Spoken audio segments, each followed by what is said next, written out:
কাউকে সিজদা করা তো শিরক, তাহলে আল্লাহ শয়তানকে আদম আলাইহিস সালামকে সিজদা করতে বলেছিলেন কেন? প্রথম কথা হলো যে এটি ছিল আদম আলাইহিস সালামের যে শরিয়াত, সেই শরিয়াতে মুহাম্মদ সাল্লাল্লাহু আলাইহি ওয়াসাল্লামের শরিয়াতে আল্লাহ ছাড়া কাউকে সিজদা করা যাবে না, সেই জন্য অনেক নবীর শরিয়াতে নিষেধ ছিল। হয়তো তাদের ওখানে তাঁর শরিয়াতে হয়তো এটি সম্মান সূচক সিজদা করা জায়েজ ছিল। আর সবচেয়ে বড় কথা হলো যে এই ঘটনা ঘটেছে এমন জগতে, যে জগৎটি আসলে এই পৃথিবীর বাইরের জগৎ। তো পৃথিবীর এই জগতে মানুষের জন্য আল্লাহ তাআলা শরিয়ত এবং বিধিবিধান দিয়েছেন, সেখানকার জন্য হয়তো এটি প্রযোজ্য ছিল না। আর আরেকটি বিষয় হলো যে এটি নিছকই একটি এক্সেপশনাল অর্ডার আল্লাহ সুবহানাহু ওয়া তাআলার, যেটা আসলে অন্য ক্ষেত্রে প্রযোজ্য নয়। সাধারণ ক্ষেত্রে আল্লাহ সুবহানাহু ওয়া তাআলা যেহেতু পরিষ্কারভাবে অন্য কাউকে ইবাদত করতে, দাসত্ব করতে আল্লাহ নিষেধ করেছেন, বিধায় এটি সাধারণ ক্ষেত্রে প্রযোজ্য, কিন্তু এক্সেপশন ইজ এক্সেপশন, সেই হিসাবে এটিকে আমরা ধরতে পারি। আবার অনেকে ব্যাখ্যা করেন যে এখানে আসলে সিজদা আল্লাহকেই দিতে বলা হয়েছে, কিন্তু আদমের সম্মানার্থে আল্লাহকে সিজদা দিতে বলা হয়েছে। আদমের সৃষ্টিতে মুগ্ধ হয়ে বিমুগ্ধ হয়ে আল্লাহকে সিজদা নিবেদন করা কৃতজ্ঞতা স্বরূপ, এটি এক প্রকার আদমকে সিজদা সম্মান করা। তো এটাকে অনেকে বলেন যে আয়াতের যতগুলো আয়াত আসছে সেখানে উসজুদুলি আদম মানে লিহুরমাতি আদম আও লিতাযীমি আদম, আদমের সম্মানার্থে আল্লাহকে সিজদা করো, অনেকে এই ব্যাখ্যাও করেছেন। তো সিজদা যে আল্লাহ ছাড়া কাউকে করা শিরক, সেটি কোরআন বিভিন্ন আয়াত এবং হাদিসের আলোকে দিনের আলোর মতো পরিষ্কার, বিধায় সেই জায়গাটা আমাদের কাছে পরিষ্কার থাকতে হবে। জাহাঙ্গীরনগর ইউনিভার্সিটির আদি নাম ছিল জাহাঙ্গীরনগর মুসলিম ইউনিভার্সিটি। বিষয়টা নতুন করে আলোচিত হচ্ছে, অনেকে একে আদি নামে ফিরিয়ে আনার কথা বলছেন। বিষয়টা কতটা জরুরি মনে করেন? দেখুন, কোনো বিশ্ববিদ্যালয়ের নাম মুসলিম হওয়া জরুরি নয়।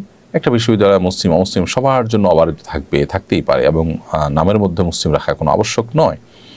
কিন্তু প্রতিষ্ঠা থেকে যখন মুসলিম শব্দটি থাকে, সেটাকে বাদ দেওয়াটা তো অবশ্যই গুরুতর অপরাধ এবং অন্যায় কথা। হিন্দুদের নামে যদি কোনো প্রতিষ্ঠান থাকে, তাহলে সেক্ষেত্রে সেটাকে পরিবর্তন করে মুসলমানদের নামে নামকরণ করা, কিংবা সেটাকে তাদের নাম কেটে সেকুলার নামকরণ করার কথা তো মুসলমানরা কখনো বলেন না। তাহলে সেক্ষেত্রে বাংলাদেশে কবি নজরুল ইসলাম কলেজকে ইসলাম বাদ দিয়ে নজরুল কলেজ, তারপরে যে আপনার আরও অনেকগুলো আপনার হল আছে ঢাকা ইউনিভার্সিটিতে, সে হলগুলোতে মুসলিম শব্দ বাদ দেওয়া, জাহাঙ্গীরনগর মুসলিম ইউনিভার্সিটির মধ্য থেকে মুসলিম শব্দ বাদ দেওয়া, এগুলো খুবই গর্হিত কাজ এবং খুবই অনুচিত কাজ। তো এই কাজগুলো আসলে আমাদের করা উচিত নয়। একজন মুসলমান হিসাবে আমাদের মধ্যে আল্লাহ ভীতি থাকা উচিত, যে আমরা মুসলিম শব্দটি নাম কাটছি, তারা নাম নিজেদেরকে আবার মুসলমান দাবি করছি কিসের ভিত্তিতে? প্রতিষ্ঠা যারা করেছেন তারা যদি মুসলিম শব্দ দিয়ে থাকেন, শুরু থেকে যদি মুসলিম শব্দ থেকে থাকে, তাহলে সেটা কাটা হবে কেন? এই কারণে এই শব্দ ফিরিয়ে আনার দাবিটা অযৌক্তিক নয়। তবে আমি আবারও বলছি যে শিক্ষা প্রতিষ্ঠানে মুসলিম শব্দ থাকতে হবে, ইসলাম শব্দ থাকতে হবে, নট নেসেসারি, এই দাবি কোনো মুসলমান করেও নেই। অতএব আগে যেগুলোর নামের মধ্যে মুসলিম শব্দ ছিল এবং ষড়যন্ত্র করে চক্রান্ত করে এদেশে ভিনদেশি এজেন্ডা বাস্তবায়ন করার জন্য, এদেশের সংখ্যাগরিষ্ঠ মানুষকে দমন করার জন্য যে অপচেষ্টা করা হয়েছে, সেটিকে অবশ্যই নিন্দা জানানো উচিত এবং সে অপচেষ্টা বন্ধ করা উচিত। তার ধারাবাহিকতা এখানে মুসলিম শব্দ যুক্ত করার যে দাবি, সেটিকে আমি যৌক্তিক মনে করছি। নাপাক অবস্থায় কি মসজিদের ভেতরে প্রবেশ করা যাবে?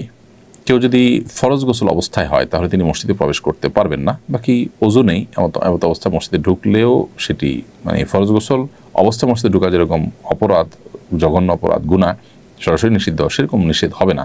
তবে ওযু করে পবিত্র অবস্থায়, অর্থাৎ ওযু অবস্থাতে মসজিদে অবস্থান করা উচিত। এটা মসজিদের আদব, মসজিদের শিষ্টাচার। আর ফরজ গোসল অবস্থাতে মসজিদে অবস্থান করা তো জায়েজ নয়। যদি কেউ ইতিকাফরত থাকেন, গোসল ফরজ হয়, দ্রুততার সাথে তিনি ফরজ গোসল করে তারপর আবার মসজিদে তিনি প্রবেশ করবেন। আর গোসল ফরজ হলে সে অবস্থায় তিনি মসজিদে প্রবেশ করবেন না, কারণ মসজিদ এটি পবিত্র জায়গা এবং পবিত্র লোকদের জন্য, বিধায় এ ধরনের অপবিত্রতা এটা নিয়ে মসজিদে প্রবেশ করা গুনাহের কাজ। ফেসবুকে আমার সন্তানের ছবি পোস্ট করি, অনেকে নিষেধ করে, বলে এর মাধ্যমে নাকি নজর লাগতে পারে। আসলে কি নজর লাগে? এতে কি বাচ্চার ক্ষতি হতে পারে?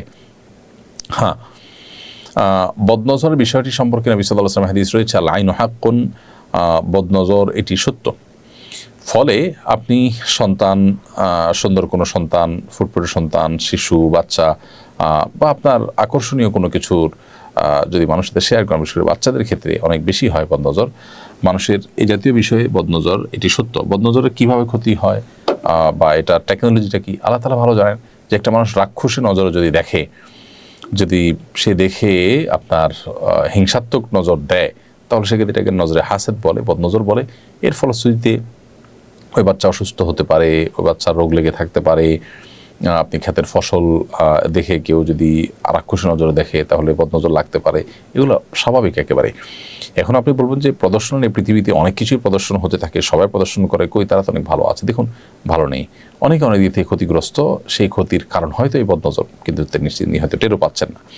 তো কিভাবে এই বিষয়টা কাজ করে যে একজন রাক্ষসীর দৃষ্টিতে তাকালো আর একজনের ক্ষতি হয়ে গেল, কিভাবে হতে পারে, এই বিষয়ে আল্লাহ রাব্বুল আলামিনের টেকনোলজি আমাদের বুঝে আসাটা আবশ্যক নয়। হতে পারে আমরা এটা বুঝি না, অনেক টেকনোলজি কিন্তু আমাদের বোধগম্য নয়, কিন্তু সেটাকে আমরা অস্বীকার করি না। ঠিক এটাও সেরকম। কোন কোন হাদিস থেকে বোঝা যায় যে মানুষকে বদনজর সেটি কবর পর্যন্ত পৌঁছে দিতে পারে। আর একটি ওঁট, আকর্ষণীয় একটি প্রাণী, সেটি যদি কারো বদনজরের কবলে পড়ে, তাহলে সেটিকে মৃত্যু পর্যন্ত নিয়ে যেতে পারে। অর্থাৎ সেটা এমন পর্যায়ে অসুস্থ, রুগ্ন হয়ে যেতে পারে যে বাধ্য হয়ে মানুষ জবাই করে সেটাকে খেয়ে ফেলেছে, এরকম পর্যায়ে যেতে হতে পারে ওটের যেভাবে জবের পদ্ধতি, অর্থাৎ নহত্যার মাধ্যমে। তো যাই হোক, বদনজরের বিষয়টি সত্য, এটি আমাদের অস্বীকার করবার কোনো সুযোগ নেই, এবং বিশুদ্ধ হাদিস দ্বারা এটি প্রমাণিত। এমডি হাসান আলী হাসান আপনি লিখেছেন, মা যদি বউকে তালাক দিতে বলেন, ছেলে বউকে তালাক দিতে বাধ্য কিনা? মা যদি স্ত্রীকে তালাক দিতে বলেন, ছেলে তার মায়ের কথা স্ত্রীকে তালাক দিতে সবসময় বাধ্য নন। বিশেষ করে মা যদি কোনো যুক্তিসঙ্গত কারণ ছাড়া ছেলের স্ত্রীকে তালাক দিতে বলেন, তাহলে ছেলে মায়ের সে নির্দেশ পালন করা তার জন্য জরুরি নয়। বরং দেখতে হবে যে মায়ের সে নির্দেশটা যৌক্তিক কিনা। যদি যৌক্তিক হয়, যথেষ্ট কারণ থাকে, তাহলে সেটা মানবেন।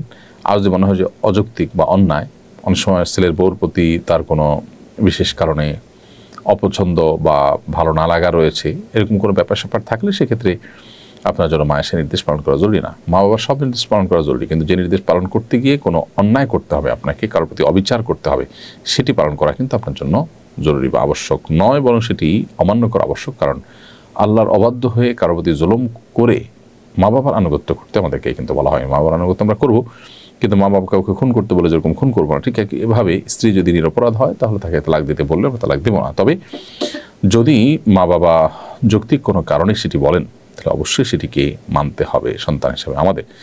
এখানে ইব্রাহিম আলাইহিসসালাম তার ছেলে ইসমাইল আলাইহিসসালামকে তার স্ত্রীকে তালাক দেওয়ার জন্য পরামর্শ দিয়েছিলেন, তিনি সেটা শুনেছেন। ওমর রাদিয়াল্লাহু তাআলা আনহু তার ছেলেকে তার স্ত্রী তালাক দেওয়ার জন্য বলেছেন, তিনিও সেটা শুনেছেন। এই যে ব্যাপারগুলো রয়েছে, এগুলো এক্সেপশন ছিল। কারণ হলো তারা ইব্রাহিম ইসলাম নবী হিসাবে এবং ওমর রাদিয়াল্লাহু তাআলা আনহু আল্লাহ নবী সাল্লাল্লাহু আলাইহি সাল্লামের খলিফা হিসাবে তাদের যে দূরদর্শিতা ছিল, তাদের যে বিবেচনা ছিল, সেটা অবশ্যই অন্যায়ের ঊর্ধ্বে। অর্থাৎ তারা অন্যায় বা জুলুম বশত কোনো নির্দেশ করে থাকবেন, এটি হতে পারে না বা এটির সম্ভাবনা নেই। বিশেষ করে নবীর ক্ষেত্রে তো এটা মোটেই নেই। তো সেই জায়গা থেকে তাদের নির্দেশটা সম্পূর্ণ ভিন্ন। এখন আপনার আমার মা বাবা, আমরা যারা আছি, আমরা কিন্তু তাদের মতো নই, যার কারণে আমাদের ভালো মন্দ বিবেচনা করে তারপরে সেটিকে আমলে নিতে হবে। অনেককে গুনাহের কাজে আলহামদুলিল্লাহ, মাশাআল্লাহ, ইনশাআল্লাহ বলতে শোনা যায়। যেমন ইনশাআল্লাহ এবছর আমার একটা সিনেমা আসবে, মাশাআল্লাহ আপনার মেয়ে তো ভালো নাচতে পারে। গুনাহের কাজে এভাবে আল্লাহর নাম নেওয়ার বিধান কি? খুবই অন্যায় কথা।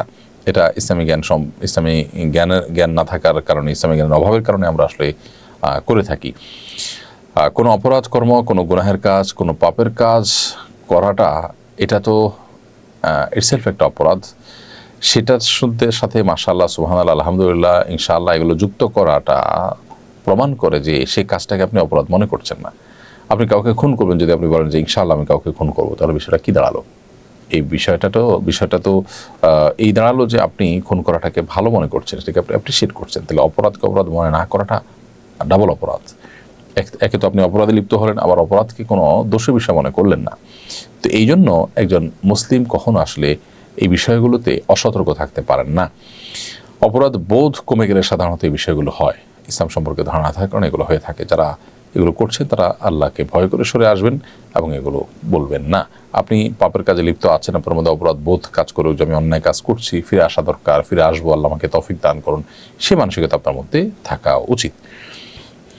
রেজাউল করিম রিমন লিখেছেন, অফিসের কাজে বাইরে গেলে গাড়ি ভাড়া নেওয়া হয়। প্রশ্ন হলো, ওই কাজ পায়ে হেঁটে গিয়ে করা এবং গাড়ি ভাড়া নিয়ে নেওয়া কি জায়েজ হবে?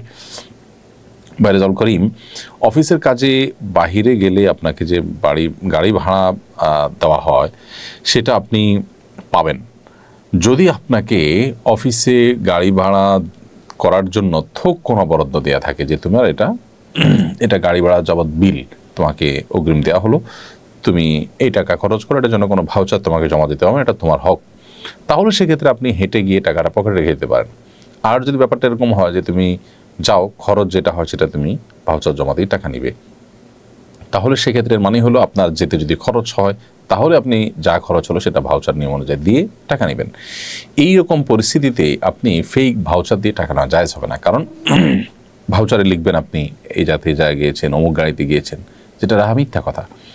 তো সে মিথ্যা কথা বলা আপনার জন্য জায়েজ নয়।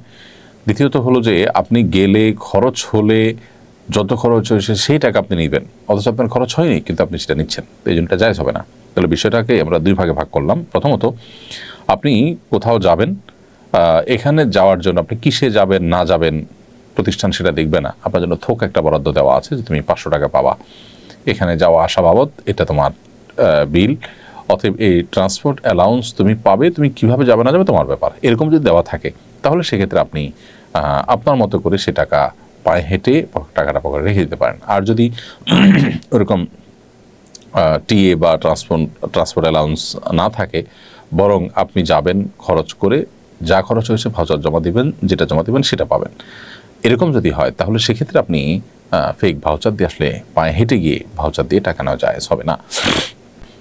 রোমান মিয়া আপনি লিখেছেন, আমার দাদা আজ থেকে 40 বছর আগে হারিয়ে গিয়েছেন, আমাদের ধারণা তিনি আর বেঁচে নেই, আমরা কি এখন তার গায়েবানা জানাজা আদায় করতে পারবো? ভাই রোমান, আপনার দাদা যিনি 40 বছর আগে হারিয়ে গিয়েছেন, তিনি আদৌ বেঁচে আছেন না মারা গেছেন আপনারা জানেন না। তো যেহেতু এটাই নিশ্চিত না যে তিনি বেঁচে আছেন কিনা, সেহেতু আপনারা তার গায়েবানা জানাজা পড়বেন না। যেহেতু মুসলিম প্রধান দেশে তিনি যদি কোথাও মারা যেয়ে থাকেন, তার জানাজা হয়েছে, এটাই জোরালো সম্ভাবনা। অতএব যদি জানাজা হয়নি, সেটি আপনাদের জোরালো সম্ভাবনা থাকে, এমন কোনো জায়গায় হারিয়েছে যে এখানে হারানোর ফলে আসলে তার জানাজা দেওয়ার মতো কেউ থাকবে না, তাহলে সেক্ষেত্রে গায়েবানা জানাজা প্রশ্ন আসে সাধারণত। বিধে আপনাদের উপরে গায়েবানা জানাজা এখানে আবশ্যক নয় বা প্রযোজ্য নয়।